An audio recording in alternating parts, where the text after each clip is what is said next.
वैसे तो महाराज जी आप ये कह सकते हैं कि हमें इन बातों से कोई लेना देना नहीं है, लेकिन आप इन बातों से दूर भी नहीं रह सकते हैं, मैं ये सोचता हूँ, क्योंकि आपकी जो मंशा है वो मंशा अगर लोग समझ लें तो बड़ी दूरगामी मंशा है। और ये आपका चिंतन जो है वो चिंतन पर जोर देना भी एक अपने आप में एक अलग इतिहास है।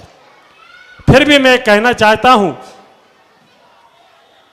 पूछना चाहता हूँ कि तेरापंथी आमनाएं और अन्य आमनाओं में जो अंतर है उस हिसाब से मैं कहना चाहता हूँ कि परम पूज्य मुनि सुधार सागर जी महाराज ने जब हम लोगों को प्रवचन के बीच में ये बताया था कि किसी 16धारी को अगर कोई गैर 16धारी भारी छू लेता है तो क्या गैर 16धारी 16 में आ जाएगा या फिर 16 वाला गैर 16धारी हो जाएगा।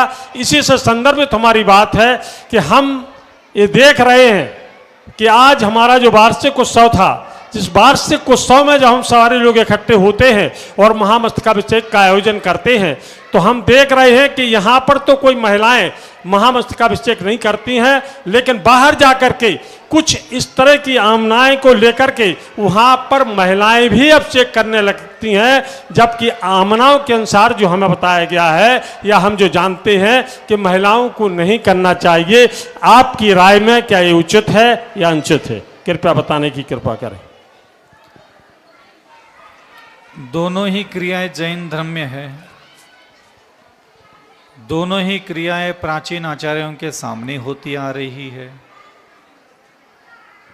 गोमटेश्वर बाहुबली के मस्ताभिषेक के समय में एक गुल्ली का आजी ने जिनेंद्र भगवान के मस्तक पर दूध से भरी हुई कलशी डाल दी थी। उस समय हम जिनको आगम आगम कहते हैं, उस आगम को लिखने वाले नेमिचंद्र सिद्धांताचार्य वहाँ स्वयं बैठे थे। तो मुझे ऐसा लगता है कि सही क्या गलत क्या है ये जानना नहीं चाहिए।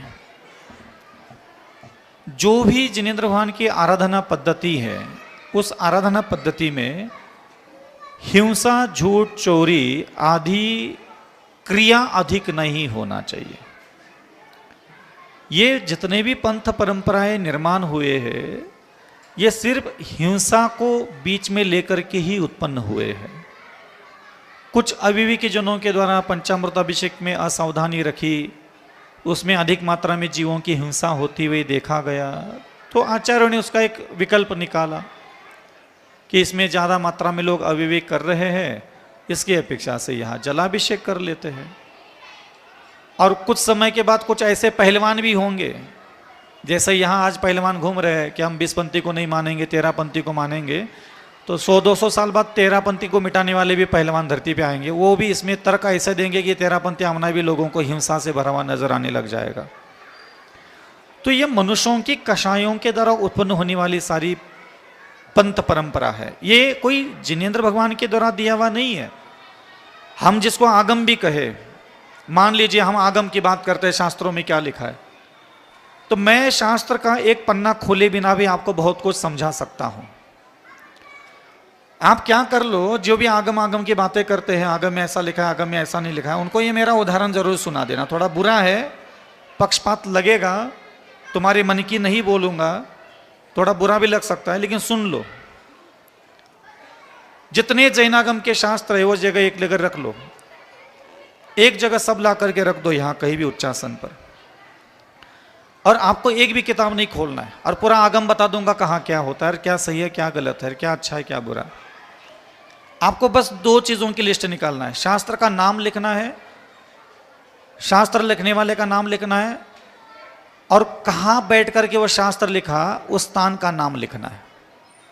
ठीक है, 3 चीजों का कलेक्शन करना है। कैसे कैसे? शास्त्र का नाम, शास्त्र लिखने वाले साधु का नाम, और शास्त्र कहां लिखा उस स्थान का नाम लिखना है। लिख दिया? अब आप जाके देख लो कि लगभग 90% शास्त्र आपको साउथ में लिखे हुए ही मिलेंगे। ठीक है, इसमें तो कोई शंका नहीं है। और जब वो शास्त्र लिखने वाले साधु जीवित थे तब वहां क्या परंपरा थी ये भी जाके देख लो। समझ में आ रहा है? नहीं आ रहा है समझ में? समझ में तो सब आता है, हम थोड़ा सा ना अलग टाइप से जवाब देते हैं।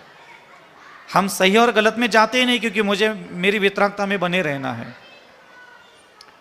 अब बताइए आगम क्या है?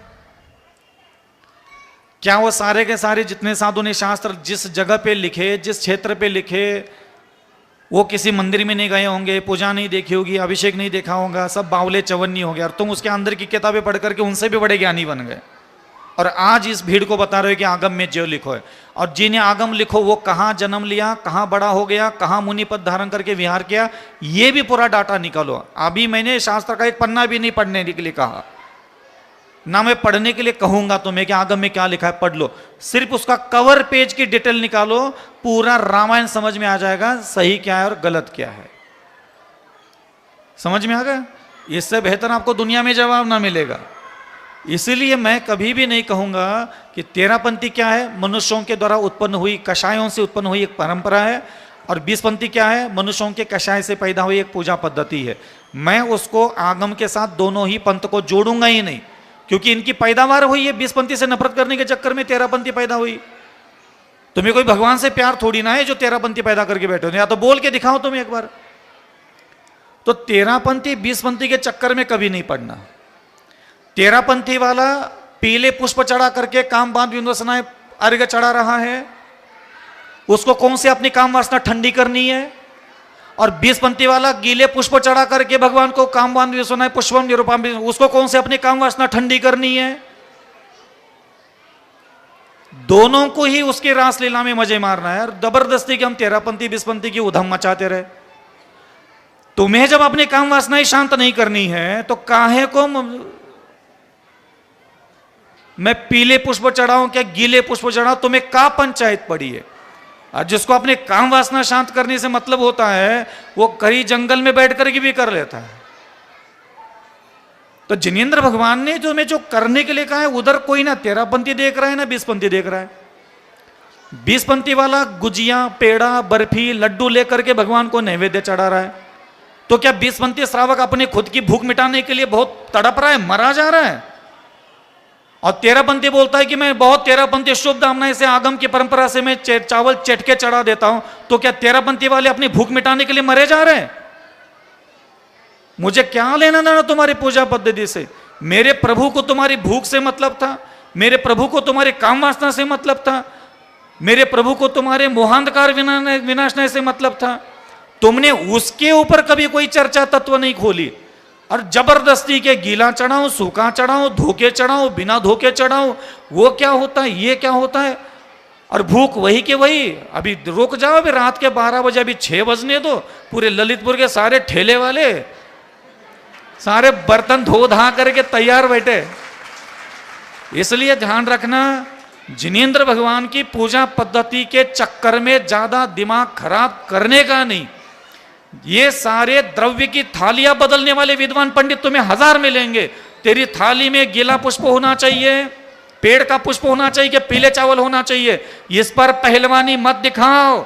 जिनेंद्र भगवान तुम्हारी काम वासना की तरफ नजर गाड़ के बैठे।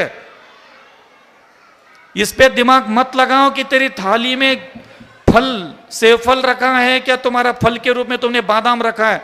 कोई भगवान नहीं देख रहे, किसी देवता को नहीं चाहिए। ये सारी थाली की चीजें हमेशा हर युग में बदलती आई है। ये सब पंडित विद्वान लड़ाई झगड़े विवाद पैदा करके कोई किताब में कहा लिखत सबके अपने अपने तर्क है। इन चीजों में मत पड़ो। जिनेंद्र भगवान चाहते हैं कि अविचल सागर अपनी काम वासना से ऊपर उठे, तो जिनेंद्र भगवान को उससे ऊपर उठ के दिखाओ। चाहे तुम गीला पुष्प चढ़ाओ, चाहे तुम पीला पुष्प चढ़ाओ, मुझे काई लेना देना। समस्या क्या थी और समाधान किसके ऊपर ढूंढ रहे हैं हम लोग। इसलिए कौन कहा जाते पंचामृत अभिषेक करता है, ये उसके मन का आनंद है। तो जिनेंद्र भगवान के भक्ति का आनंद कोई व्यक्ति कैसा भी ले रहा हो, उसको देखने वाले व्यक्ति को अपनी आंखें सुधारना चाहिए। ये नमस्ते महाराज, ये ध्यान रखना बेटा।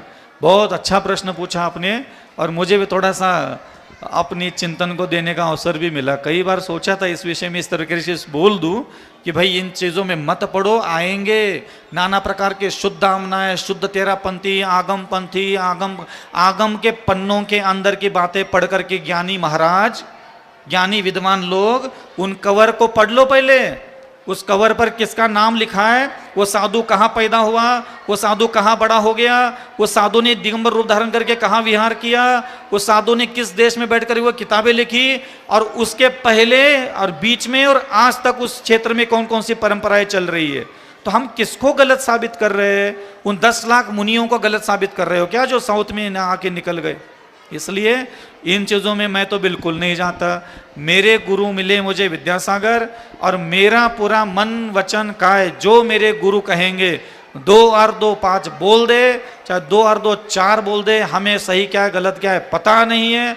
हमारे गुरु ने हमें जो दिया है हम उसका पालन करते हैं, लेकिन पालन करते हुए हम ये कभी नहीं कहेंगे कि सामने वाला व्यक्ति गलत है। मैं क्यों कहूं? अगर मैं सामने वाले 2 4 20 पंथी के 10-20 लाख लोगों को, अगर गृहस्थों को गलत साबित करने के लिए अकल लगा दूं, उन 20 लाख 10 लाख मुनियों को गलत साबित करने का पाप मैं अपने माथे पर लेके घूमूंगा क्या? जो आचार्य हजारों हजारों मुनियों के संगों के साथ साउथ में विहार किए, उन सारे लोगों की चर्या पर माथे पर कलंक लगाने का मैं काम करूं? वो सारे साधु जिन मंदिरों में गए होंगे, पंचामृत अभिषेक में खड़े होंगे, उन सारे साधु उनसे भी बड़ी विद्वत्ता अंदर की किताबें पढ़ करके मुझ में आ गई। तो मैं अभी इतना अकल और इतनी बुद्धि नहीं है, इसलिए हमने 18 साल तक शास्त्र नहीं पढ़े, हम तो कवर पढ़ करके बहुत कुछ समझ जाते हैं। तुम जैसे लोग अंदर की किताबें पढ़ करके कोई सोनगढ़ बना रहा है, कोई 13पंथी बना रहा है, कोई 20पंथी बना रहा है, तुम तो अंदर के पेज पढ़ते रहो, हम तो कवर के पेज पढ़ करके भी बहुत सयाने हो गए। बस ठीक है। अहिंसा परमो धर्म की जय।